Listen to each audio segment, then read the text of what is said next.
there was that many people. The New York Times, Washington Post carried small stories buried back in the paper, said a crowd estimated at several 100,000, and they let it go at that. And you might not even remember that. Most people don't even know it happened because it was not covered in the corporate mass media, and yet compare that to when Louis Farrakhan had his million-man march on Washington. That was in the news for a week or more. Big deal. Well, here we got 2 million people marching against Obama's health care plan, against the giveaways and the stimulus bills and the TARP bailout, and yet they don't get any coverage. No wonder nobody knows what's going on. No wonder everybody's confused. They don't understand what's truly happening. And back to the Tea Parties, that was probably the biggest showing of the true Tea Partiers at that time. And then beginning at that time, when the powers that be saw that there was such a groundswell of agitation and of concern over what was going on, that's when they jumped in and started presenting Sarah Palin as the standard bearer. In other words, they're simply trying to swing everybody back to the old Republican Democrat paradigm. And as Paul Volcker said, don't worry, we control them both. And that's the truth. So if you want to do something that's going to actually be in the good of the country, you need to vote for someone other than a Democrat or a Republican. Amen to that. May I ask a question, please? Joe? Yeah, go ahead, Griff, by all means. This is interesting. I'm enjoying listening to your answers, Jim. Thoroughly enjoying it. I wish we had another 3 hours to talk tonight. I wanted to ask you, I see you wrote a book on Watergate. Do you believe that Mo was a prostitute? Mo? Are you talking about the wife? Yes. Yeah. John Dean's wife. Yeah. I've slept since then, so I'm a little hazy on that. But, well, I was testing you, actually. I can't remember. I think there was some allegations about that, but I can't remember what exactly. Yeah, but she was a prostitute across the street from the Watergate at the Holiday Inn, and Heidi was her madam. Yeah. And eventually she married John Dean, the president's lawyer. Right. And she had been married about 5 or 6 times. Her name was as long as your arm, but she was a beautiful girl, as I remember. Well, what I can tell, and I think you'll agree with me on Watergate, was that was a presidential assassination.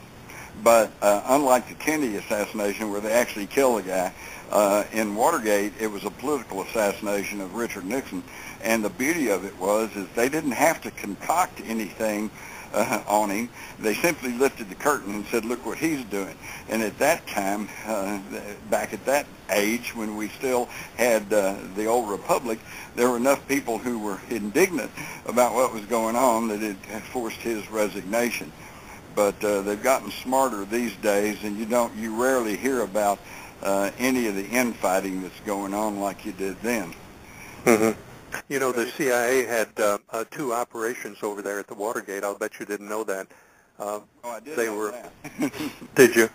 Over in the office complex, it was a worldwide operation. They were tied into the Vatican. They were tied into business ventures all over the world, banks, manufacturing, everything from the office complex. It was a CIA operative, Eugene McCord, who suddenly showed up over at the committee to re-elect the president and said, oh, here, I've been working with the CIA. I know all the dirty tricks. Let me help you. And he was the one that told them to leave the tape on the door at the Watergate. He's the one that told them to turn off their radios so they maintain radio silence. And in other words, he was the guy that got them caught. And then when they got caught, it was McCord who first broke ranks and said, well, actually, I was working for the committee to re-elect the president. As far as I'm concerned, he's the central figure in pulling off that political assassination. Yeah, and Liddy went to prison over it. My hero is Gordon Liddy. I just enjoy listening to his stories.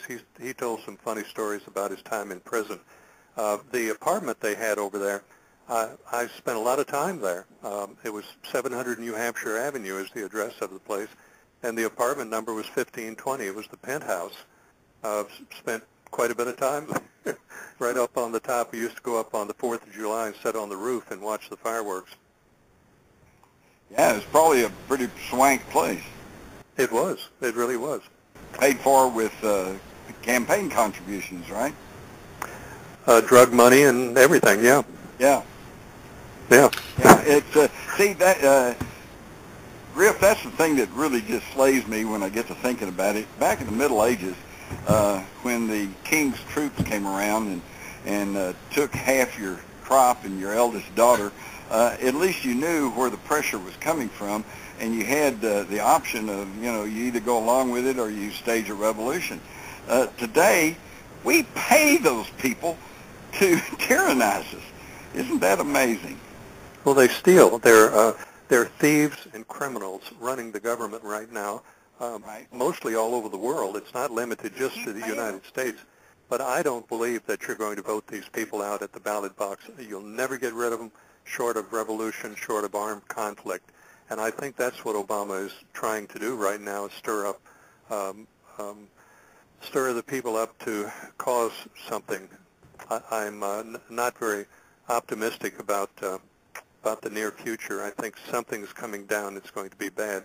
But I, many months ago, started comparing the Obama administration to fascist Hitler in 1933 and Mussolini, and I still am of that opinion.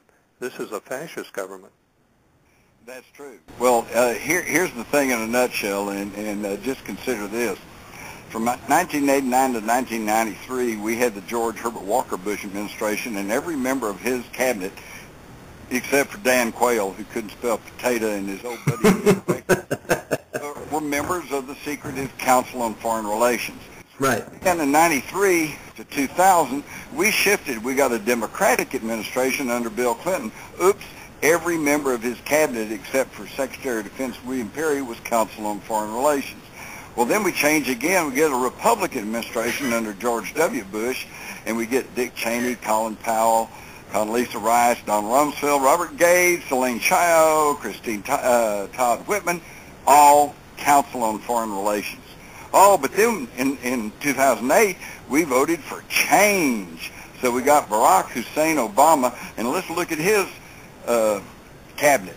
Robert Gates, oops, he's still on there. Janet Napolitano, Bill Richardson, Susan Rice, James L. Jones, Timothy Geithner, Larry Summers, Paul Volcker. They're all Council on Foreign Relations. So what's changed? Nothing but the hand puppet. That's true. When Hillary was the president with her husband, she appointed vast numbers of lesbian women to cabinet, to high positions. D.D. Myers, Janet Reno, and Donna Shalala, and just a plethora of lesbians. Were they members of the council? I think Janet Reno may have been. Some of them were. But see, they are beginning to try to get away from that. That's why they're finding people who are not members to run in there. But then they're still they're minions, okay? They're still wannabes. And they still answer to the same masters.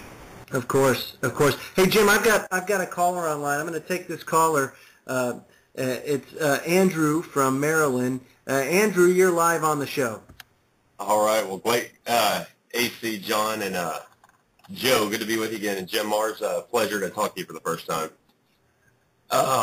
Well, as I told you earlier, Joe and John, now I wanted to mention this and. I definitely wanted this come out tonight, but I was seeing tonight a man by the name of Jim Willie was on Max Kaiser Friday, and it said there's a group of people, primarily Chinese and Arab right now, that are they're calling them the gold vigilantes, but they are calling in the bonds that they're holding massive amounts of gold bonds. Well, you know what? They're telling me we need a break, so I'll just step off for a second. No, let's go ahead, Andrew. It's fine. Sure. Go ahead. All right. Well, basically what they're doing is they're calling in on their bonds, and they're demanding real physical gold from the London Bullion Exchange. And they've been leveraging this gold at about 100 to 1.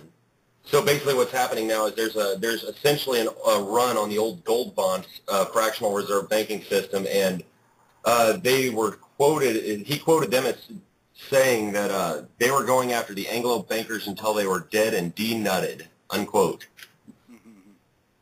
And he's expecting it to come fully to fruition within 6 to 12 months. So basically, they're coming after the. It's so intertwined into the financial system. This may be the trigger that's going to finally drop the economic system out from everybody's feet. Well, it's good. We're definitely in for some very interesting times over the next several months. It sounds a lot like the story about the Chinese triad had finally become aware that these New World Order people, through their control over the U.S. military and intelligence, and I do know they've been working on this since at least the time of Vietnam, trying to develop race-specific viruses and pandemics. And when they became aware of that and they realized that they might be able to come up with something that, say, would only attack Orientals, they just said, okay, that's enough. And so they reportedly sent out the warning that, if they didn't cease and desist and start divesting themselves of this international banking control and intelligence control, that they were going to send out these ninjas and just kill them all. Sounds very similar to what you're saying. Yeah, it sure does. Well, we're out of time. Jim, thank you so much for coming on the show. Man, what an hour. I'll tell you what, I think I agree with Griff. We could talk 4 hours. And a lot of things to say. Well, hey, just remember my motto, okay? When somebody calls you a conspiracy theorist, be sure and remind them that if you can prove it, it's not a theory. That's right. And folks, Jim Marrs' book is The $1 Trillion Conspiracy. That's his latest book. You can buy it. That's available anywhere. Where's that available, Jim? Where can people buy your book? Any bookstore, Amazon.com, or off my website, jimmarrs.com. That's Mars with 2 R's. Very good. Folks, our next hour is Mark.